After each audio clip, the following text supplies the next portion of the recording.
What's good, y'all? Welcome back to the CFL podcast. And listen, I've been gone for this, the weekend. The weekend. I know. I apologize for that. But for those of you who do not know, I was in Houston. All right, it was my girl's birthday. So I had to give her, my undivided attention as I should. Took her to Houston. We had a great time. Everything like that. Stayed the whole weekend. Came back Monday. Got home at night last night, and now I'm back. Now I can, give y'all the videos and everything like that. For those of you who want my opinion on the Alcorn game, I did not get a chance to watch it. As I said, I've been with my girl the whole weekend. I saw the highlights from cut day, so I know I get a gist of how it went. Right, I do. But overall, I would just say Jackson State does need to play a lot better. And clean a lot of things up if they want to, get to the Celebration Bowl and win it, because Prairie View is coming. All right, and they are a really good team, especially offensively. They're a well cognitive unit who moves as one. So I think they need to get a lot more discipline and just get back to. They need a statement win. They need a statement win, just like they did versus A&M early on in the season. They need a statement win. But that's it about that. I'll talk about Jackson State later on. But let's get into this video, right? Because you read the title. And a lot of y'all know by now who was at that Alcorn game. The number one recruit in the country, Mr. Travis Hunter himself, was at that game. And I'm going to get into him. See, I was going to talk about him last because I want to talk about 3 recruits today.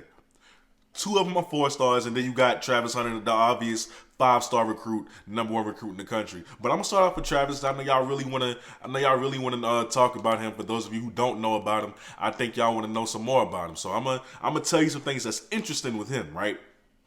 But stick around, because these 2 4-stars that I have coming up, these guys are very talented as well, and they probably have a better shot at going at Jackson State pulling them off than Travis Hunter. But let's get into Travis Hunter first, because I know y'all really want to talk about him. So Travis Hunter, right? His measurables: he's 6'1", 165 pounds. He's a cornerback and a wide receiver. He's number 1 in the country at both positions. He's a 5-star recruit at both positions. He might not be number 1 at receiver, but he is a 5-star at receiver. And I know he's number 1 at the cornerback position as well. So whatever he decides to play, you will get a 5-star at either position, right?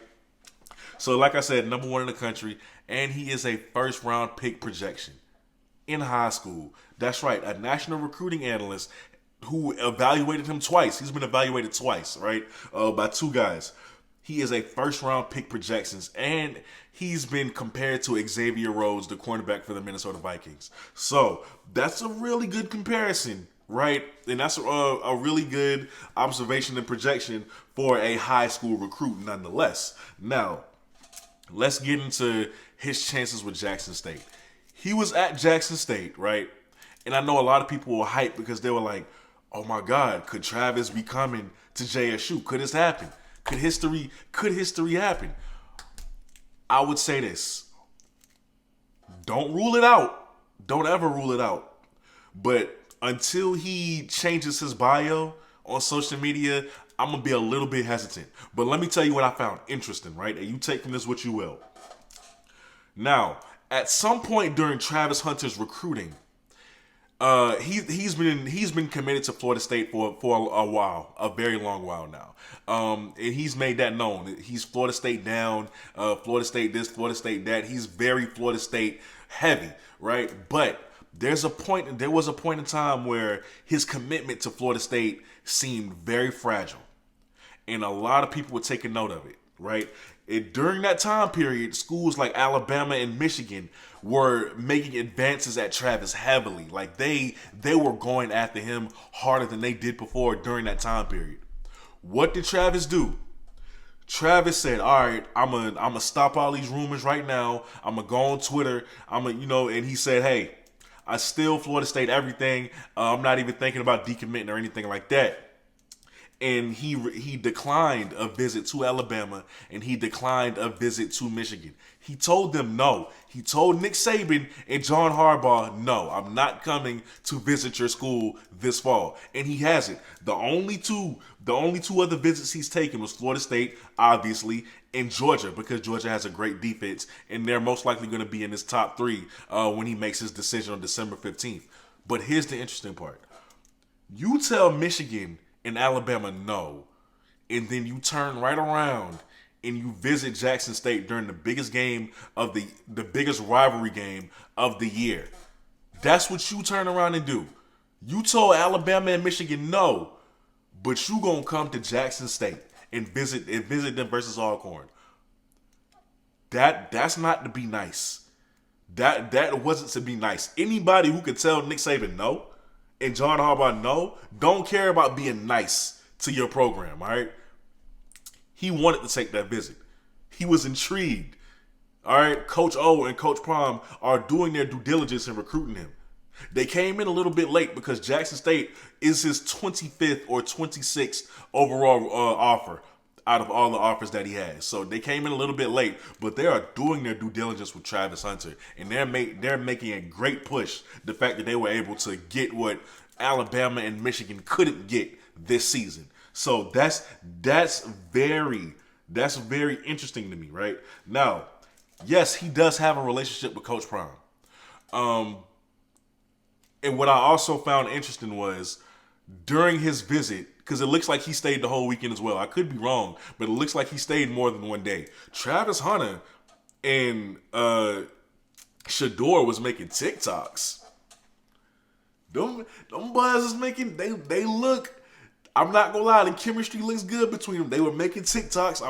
I'm putting it up. I'm muting the sound because I ain't trying to get copyrighted. But them boys, hey man, they look like they close. All right, they look like they close. If he does not come to Jackson State, whether he does or doesn't, this is huge for Jackson State. Ain't nobody else in the SWAC, in the MEAC, or any HBCU pulling this off. Wasn't nobody else in the HBCU landscape gonna get Travis Hunter to visit. Nobody. And let's be honest about that. So whether he does go to Florida State or does not and pulls off the miracle and come to Jackson State, right? If he doesn't go to Jackson State, other recruits in the next wave of talent in next year's class is going to look at this, and this is going to mean a lot to them. This is going, like I said, just to see a recruit of his caliber at Jackson State means a lot. It means a whole lot. So Jackson State fans, whether you get Travis Hunter or not, understand that by him being there, this means a lot for you. Okay, and this is eventually going to lead to you getting that 5-star that is ever so elusive to HBCU programs. When is it going to happen? I don't know. But I really do have a feeling that history will be made this year with Coach Prime and Jackson State recruiting-wise. This class is going to be better than next year's class. I'm coming out and say, this class is going to be better than last year's class. I'm confident in that.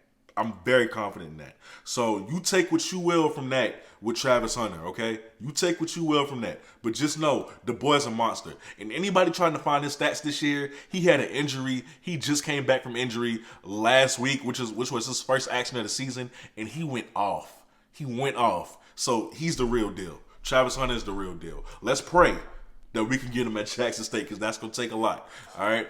Now, the other two guys I want to talk about who y'all have the biggest chance at getting. First, Mark Pope, right? He's a receiver and a transfer from the University of Miami. Former 4-star recruit. He was a blue chip recruit, as a matter of fact. So let's get into him. Mark Pope, man, 6'1", 175 pounds. He's a junior, right? Wide receiver from Miami, Florida. That's where he's from. So, of course, he looked at Florida, Miami, was like, you know what? I want to stay home. I want to stay and play for them. Who wouldn't, right? So, he spent the weekend at Jackson State on an official visit. And as a matter of fact, he uploaded a picture of him on his Instagram. I'm going to put that up, where he was doing a photo shoot with Jackson State. Keep in mind, it is unknown what other schools right now are interested in Mark Pope. He's made that unclear. The only school we know of with him right now is Jackson State, which is why I think this is the best. Y'all have a really good chance at landing Mark Pope. Now, let's talk about him. A former 4-star recruit, as I said, of the class of 2018. He did participate in the All-American Bowl. in coming out of high school. In his freshman year, he caught one pass in a reserve role. Right. Sophomore year, he plays in 12 games and he started 10 of them. And you know what? In his going into his sophomore year, he was expected to play a big role. However, he only played a handful of meaningful snaps versus Alabama. And then after that, he was like, okay, well, maybe I should transition to cornerback. And he tried to transition to cornerback, but it didn't work out. So he decided, you know what? I'm going to leave. I'm just going to leave Miami because it's not for me. So he's back at receiver. The kid is big.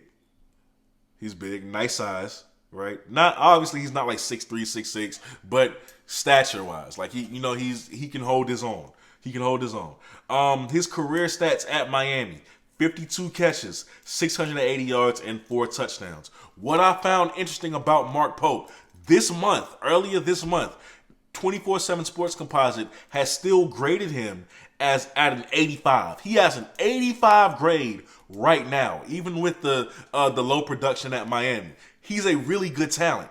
He just needs his chance. Miami was just not the school for him, and we know that now. He's still graded pretty high. So whoever gets him is getting a really good talent, right? So, like I said, 85 grade. And what I found interesting about him, the Miami podcast, right? The podcast from Miami Sports, they already think that he's going to Jackson State. They have him going to Jackson State. And I'm going to put that picture up. They shared it of him having this little photo shoot for Jackson State. And they said, I end quote, the Fighting Primes is getting a good one. Coach Prime is getting a good one. They automatically think that he's going to Jackson State. That means something to me. That says a lot to me. I think Jackson State pulls out Mark Pope and they reload on this receiving class as well. So look out for him. Keep a lookout for Mark Pope. I think y'all get him. And the last recruit I'm going to talk about today is Brian Hurst. Class of 2022, a 4-star offensive lineman who in the state is ranked number 7, right? And at his position is ranked number 28. He is 6'6", 320 pounds, right? Big kid. And he decommitted from Ole Miss. Now, this kid wants to stay in state. His top schools, some of them are out of state. I know Oregon is one of them, but he wants to stay in state. And I think he posted that. It was a post on Twitter about the amount of kids in the NFL that have come from Mississippi schools. And he said, quote, more of a reason to stay in state. He wants to stay in state. Jackson State could be the school for him now that he's decommitted from Ole Miss. He's taking visits to Mississippi State. He has. But I think Jackson State could compete with Mississippi State. That's just me. But I do think they could pull a wool from over Mississippi State and get Brian Hurst, especially now since we know he values staying home in state and playing ball. The kid is a devastating run blocker, right?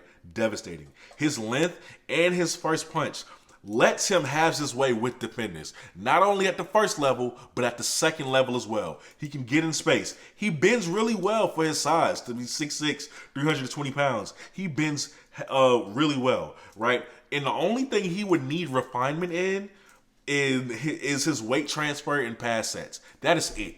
That's it. Easily fixable. Once somebody can help fix his weight transfer when he's in his pass sets, it's over. This kid, you are talking about a multi-year starter at the SEC level if you are able to get this kid Jackson State. So yeah, those are the 3 kids that I wanted to talk about. Please understand that there were more kids at this visit, at this game, at the Alcorn game. Trey Glymph was there. Shout out to Trey Glymph. His season ended last week. Well, this week that's just passed. It ended. A heartbreaker. He lost in the second round, man. But let me say this. Trey Glymph has balled this year. He has balled this year. And I'm going to put his stats up just because I can't remember it off the top of my head. So I'm going to put it up on screen. But just know, Trey Glymph, man. I talked to him on Instagram and he said, high school may be over, but it's on to Jackson State. y'all getting a game changer and a kicker in Trey Glymph. I promise you that. All right. So get ready for him as well. Now, with that being said, man, now that I'm back from Houston, I'm back from my trip, expect to see a lot more videos coming from me. So thank you to everybody who has sent me the information on these kids. I really appreciate you because there were a bunch over the weekend and I felt bad that I couldn't make the video. But you know, my girl, I gotta put my girl first. Y'all know that. So with that being said, man, you are watching the CFL podcast. I go by the name of Kobe. Anybody who knows any new news, update me. I'm back and I'm ready to make more videos. But with that being said, man, you're watching the CFL podcast. I go by the name of Kobe and I'm out. Peace.